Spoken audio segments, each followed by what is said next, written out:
Добро утро! Добре дошли в днешния влог. Станах, направих си кафе, направих закуска на Марти, овесена каша и сега се оправям за тренировка, за групова тренировка и ще се видим там. Ето вече сме на стадиона, наредила съм постовете, тренировката ще бъде групова, като с дъмбелите ще имаме напади, гирите повдигане в страни, с подовките ще имаме сумоклек, хеликоптер и с тази медицинската сламбъл ще имаме забивки в земята. Ще пробвам да снимам нещо, въпреки че не искам да снимам момичетата, да не ги притеснявам, но ще снимам най-вероятно себе си.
Точно така, давай.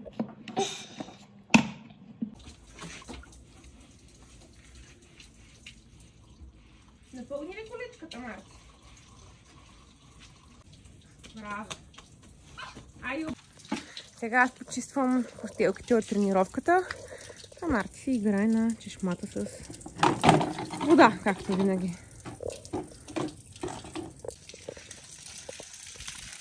Точно така.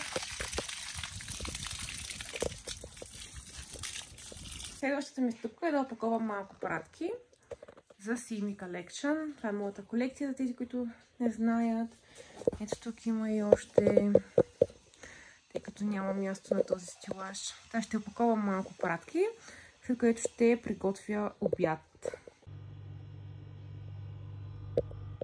Сега ще направим паста. Взела съм тези канелони от Lidl. Имаме морков, тиквичка, кайма, доматен сос, още домат за соса, сос бешамел, тук имаме чесън. И сега първото нещо, което ще направим е да запържим, да задушим. Хубаво задушаваме тиквичката и моркова.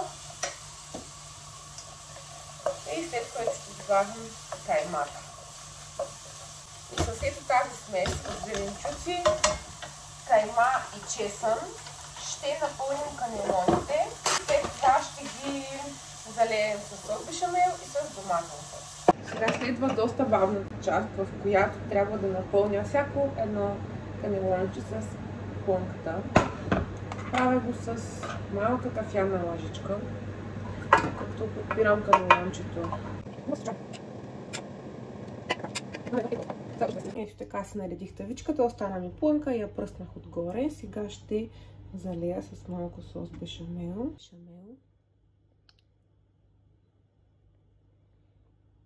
Което ще накълцам ето този томат отгоре.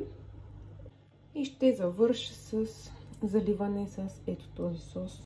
Поръсих с настърган кашкавал. Слагам алуминиево фолио отгоре и слагам да се пече за 30 минутки. Ето я и готовата паста. Сега ще сипим първата порция на Марти, който чака нетърпеливо. Чакам. Току-що Марти се наспа. Признавам си, аз успях да подремна малко с него 20 на минути. Пия си без кофеиновото кафе, докато той се разсъни. И след това отивам на масаж.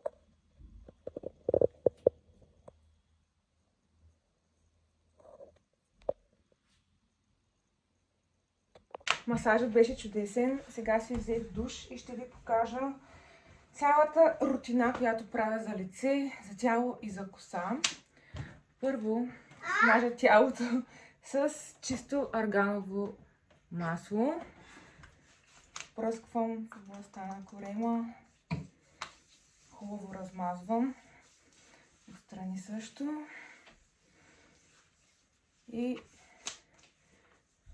отзад по бедрата. Мама? Да. Другото нещо, което използвам, е ето този натурален стик дезодорант. Марката е Wild.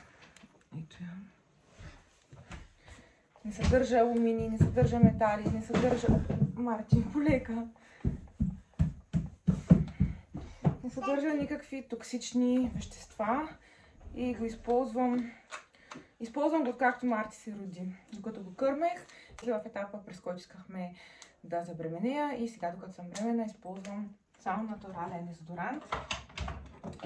За лице използвам ето този крем на Alchemilla от Odonata Cosmetics. 24 часа хидратация.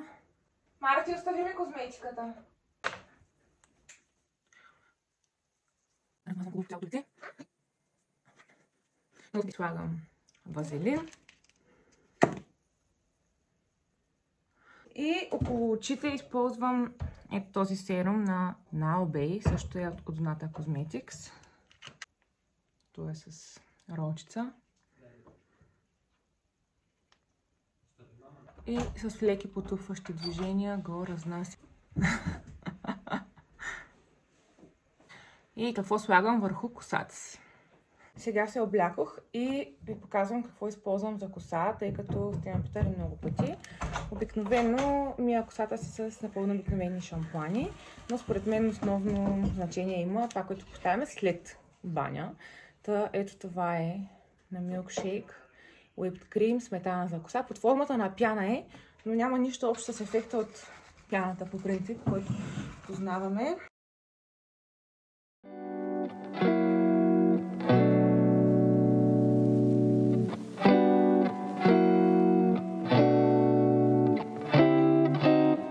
Сушавам се на 80%, така отгоре-отгоре, и след това вземам кръглата четка за коса и започвам да издухвам косата, като намалям доста топлината на сешуара, тъй като не искам да я изпичам, просто искам да се подреди и да се заглади, като след това ще видим, ако имам време, може и леко да я навия с преса.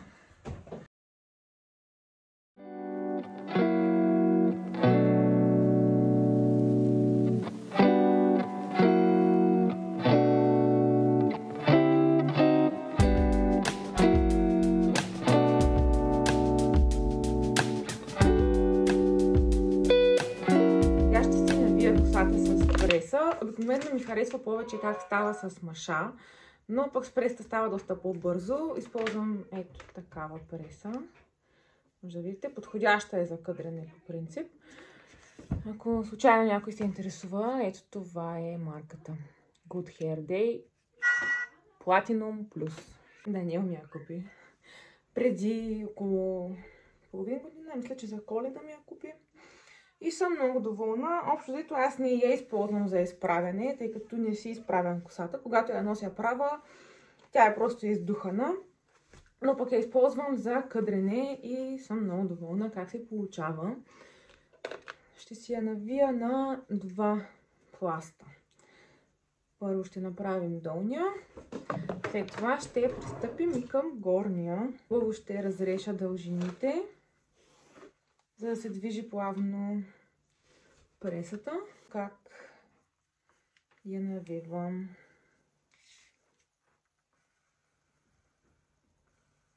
Бавно прокарвам пресата. И ето това е резултата. Сега ще направя цялата коса.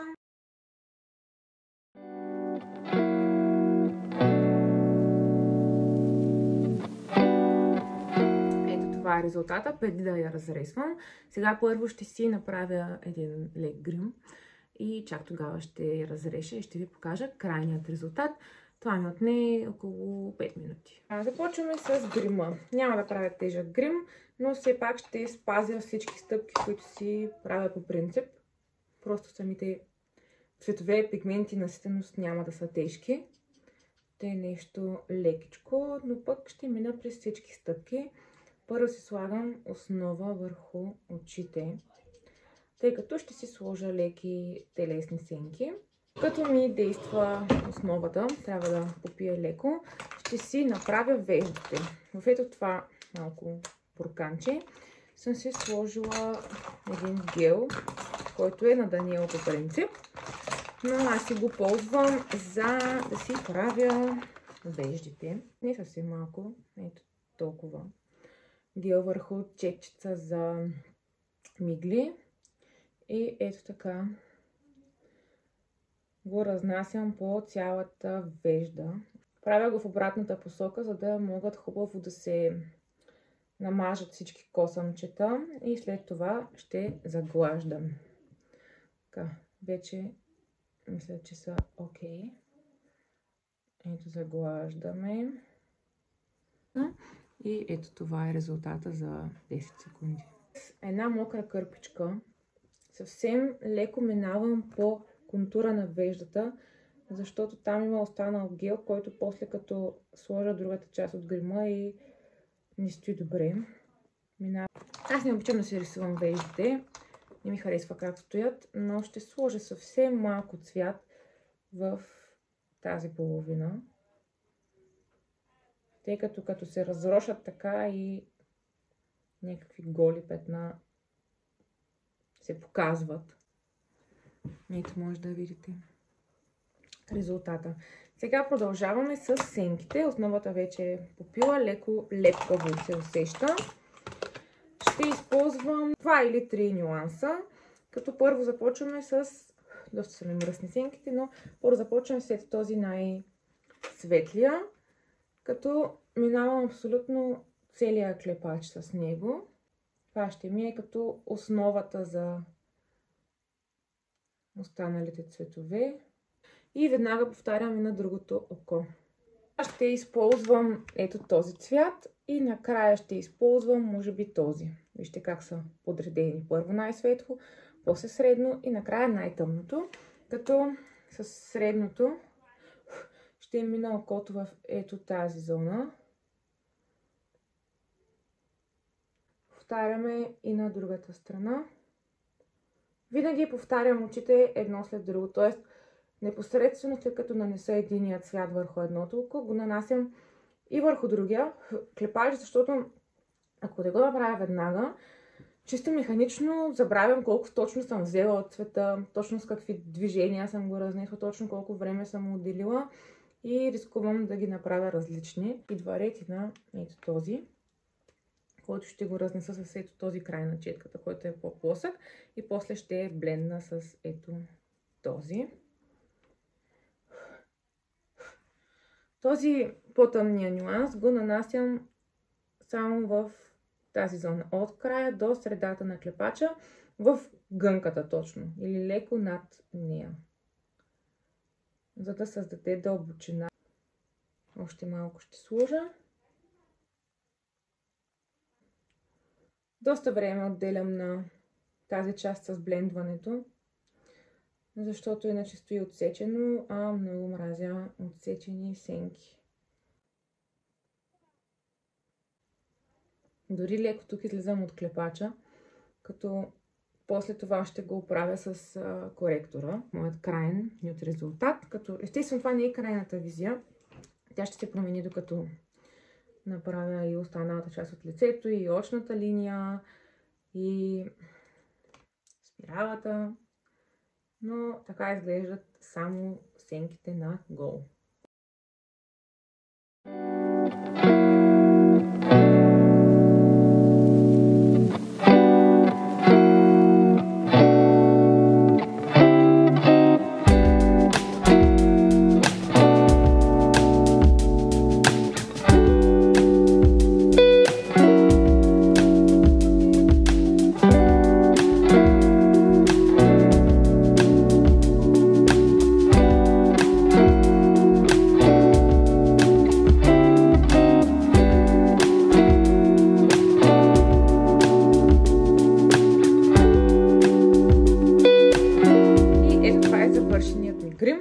да, малко попрекалих, основно с фондютена и с контурите. Със сигурност това не ми е ежедневен грим, не си го правя със сигурност всеки ден, но когато, например, ходим на вечеря или както сега им предстои да снимам 2 вида контент, освен този влог, за влога нямаше да се гримирам, си правя нещо подобно. Може би ще има въпроси относно молива за устни, червилото, което използвах.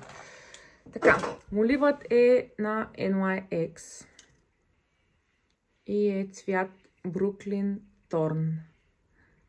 Ето го. Другият молив, който използвах, отново е на NYX и е цвят Gold Crusher. Така изглежда. И ето това червило на Maybelline Matte 05 като номер. Брутално е, стои повече от 12 часа на устните, няма да мръдне и да ядете, и да пиете, и на каквито и събития да ходите. Една гримьорка ми беше сложила от него за сватбата на най-добрата ми приятелка и грима беше в 8 сутринта. На следващата сутрин в 6 часа грима ми беше непокътнат, устните ми поне бяха непокътнати и тогава си купих няколко от тези червила и съм супер доволна. Така че това е по грима.